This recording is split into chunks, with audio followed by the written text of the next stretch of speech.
Fairland Farm Tiny Dancer is a soon-to-be 7-year-old doe, and this is her 6th set of kids.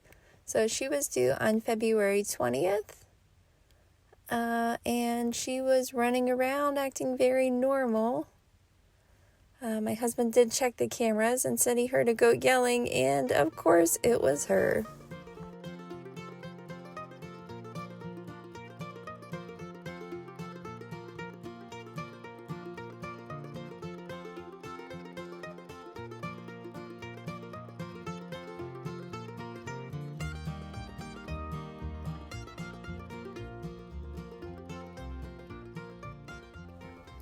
So that was actually the day before her due date, which was really nice. A lot of our does have gone over this year, and for her to go a day early kept me from a lot of waiting and worrying. You can see all of the other does out here welcoming the new kid, checking it out.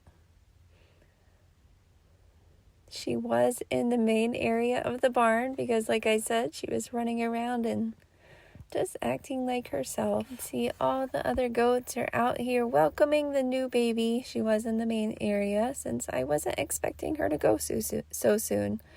The goats were also very intrigued by the phone, which I set down in their hay manger. So here I am drying off Tiny's first kid. I was busy drying off this kid. It had just been born. And she's just standing there helping me clean it. But then all of a sudden she just screamed like right in my face. And I was like, what is going on? Because she's still standing up. Usually my does will lay down. Of course, she had that kid right out the back. I was very shocked by how fast that kid was born. And I think that the kid was also shocked. It was like just kind of a little bit dazed. You can see it there, being quite floppy and, covered in mucus. Tiny was extremely high energy during her entire labor, which really only lasted a few minutes. She had both these kids with no trouble, and I was absolutely delighted to see that they were both does. Tiny has been quite stingy with does in the past. In 2020, her first year having kids, she had a set of buck kids, or buck twins. 2021, she also had a set of buckling twins. In 2022, she had yet another set of buckling twins. 2023, we bred her to Waylon, and she had a set of buck doe twins, and I was so excited. I still have Happy here. Then in 2024, she actually had a set of triplets. She had 2 bucklings and a doeling. So here we are in 2025, and she gives me 2 doelings. I could not be more excited about these kids. So I was relaying the entire scenario, the turn of events to Willow. Of course, for me being there, it was kind of shocking. It was very funny. So trying to tell her about that while cleaning off these kids. And if you see that little gold doe drinking the molasses water, she enjoys doing this. Every single time a goat gives birth, Time is there trying to drink their warm molasses water. We've even offered it to her during times when no one is giving birth, but she's not interested then. So there's something about new babies that makes Time very thirsty. So Willow came out. She was also very shocked by finding 2 doelings here. We've come to expect Tiny to have only bucklings. I actually bought the buck, my first buck, Isaac Newton. He's a black buck. I bought him with Tiny in mind because I think that ideally, if they were to have a doe, that it would be, they would be a really good complement to each other. However, we never did really get to find that out. After 2 sets of bucklings, I gave up and bred her to someone else. Last fall, she was originally bred to Waylon again, since she had been bred to Waylon for 2023 and 2024, and we got does from those. We were like, let's not mess with it. Let's just keep breeding her to Waylon. And it's actually a slight line breeding because she's related to Waylon's dam. But this year, she recycled after being bred to Waylon, and I was like, I'm just going to try Maverick this year. Maverick has had a lot of does in the past. We've only used him a few times, but each time he had a doe, so I was like, let's try it, see if we can get a doe from her. I think it's a good pairing. Of course, if you're following our kidding season, you know that Maverick did have 2 single bucklings born this year. I bred Nutmeg to Maverick, and she had 1 single buck. And then I also bred Pancake to Maverick, and then she also had a single buck. So the 2 bucklings were kind of scaring me at first. However, going on, we had bred Minnie to Maverick, and he had twin doelings there. So that gave me a little bit of hope that maybe we were going to get some does. But I was still unsure. So when I saw that first doe, I was yelling for Willow to try to tell her, but she ran inside to grab something. So when she came out, I told her there were 2 does. She was completely shocked. So we were just out here trying to get these does cleaned up, get their airways clear, get their navels sprayed with iodine, get them dried off as best we could before we move all of them to the kidding room.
So she did have these kids in the middle of the afternoon, which was a really welcome break for us.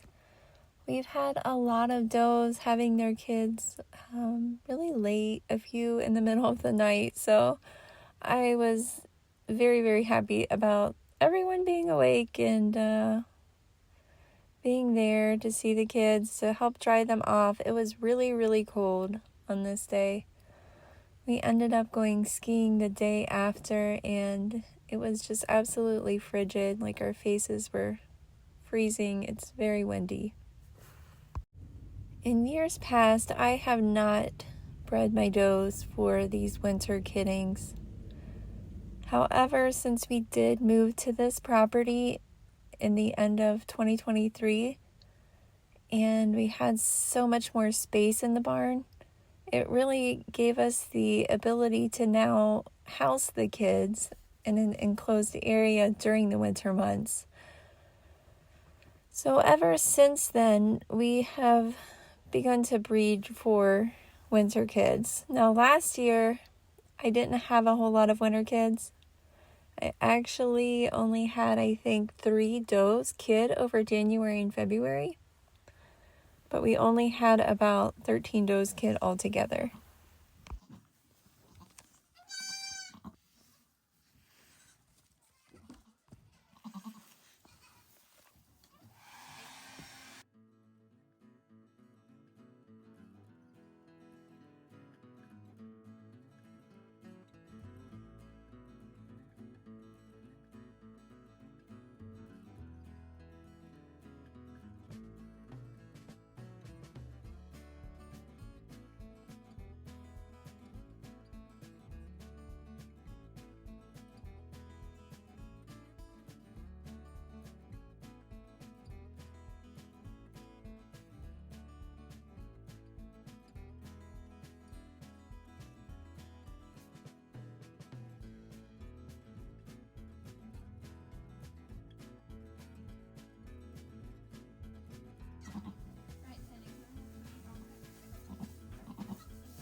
So since it was so cold out, I was getting ready to leave as well. I wanted to make sure that these kids had the chance to get colostrum. During the winter especially, I always want to make sure that I see them drinking colostrum. And when it's in a bottle, I mean, you can measure the amount really easily. So there's no guessing whether or not it actually made it to their stomach. Sometimes newborn kids will go to the teat and you think they're drinking, but, you know, if you don't see any milk foam or anything around their mouth, you can't really be sure how much they drank. So I have been bottle feeding all of my kids at least some in the beginning, just to make sure that they did get the colostrum. It's absolutely essential for kids to have colostrum within the first few hours of life, usually within the first hour, always within the first 24 hours. After I see them get colostrum, I then start making sure that they know how to get to the teat and that they're also able to drink on their own.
So you just saw Willow attempting to bottle feed that first doe kid.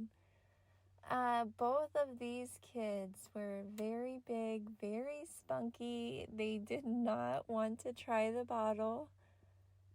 Typically, by putting the nipple in their mouth and then slowly tilting it up, they'll get a little taste of milk. You can cover their eyes so they kind of get the experience of when they're up under the doe. A lot of times they'll start to suck. You could see that doe kid did not want any part of that. So I don't know if she really got much from the bottle right then at all. Tiny is usually a fantastic mom. She feeds her kids as much as they want. She's a great producer as well. So her kids typically have a very high growth rate. However, with it being this cold, I just wanted to make sure that they had some warm colostrum in their belly before I had to leave. And you can see that other doe just over there rooting around, trying to find the teat, which is always a great sign as well.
So we were having a bit of trouble getting these little does to drink anything from the bottle. This year, most of our newborn kids have been drinking the bottle pretty well. So, we always try to get the colostrum really nice and warm for them. I did go ahead and give them each a shot of selenium, which I do for all of my newborn kids. And we figured we would just keep warming them up, and then try again. If kids are not warm, they really kind of have a trouble wanting to eat. And like I said, it has been very, very cold here. This day was, if it wasn't single digits, it was very close to single digits. And when you're born just a couple pounds of weight and you are sopping wet, it's just a rough way to start, maybe. Ultimately, they ended up drinking off of Tiny, and they are doing great now. Tiny feeds them a lot. They're growing a ton. They're both super spunky. I really love the length on both of these does. When you're looking at the legs on them, both of them are very, have lots of what they call long bone pattern evident all over these kids, which I really love to see. I think that when they're born looking like this, they usually transform into yearlings being very stylish.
Thanks for watching, guys. We'll see you tomorrow morning.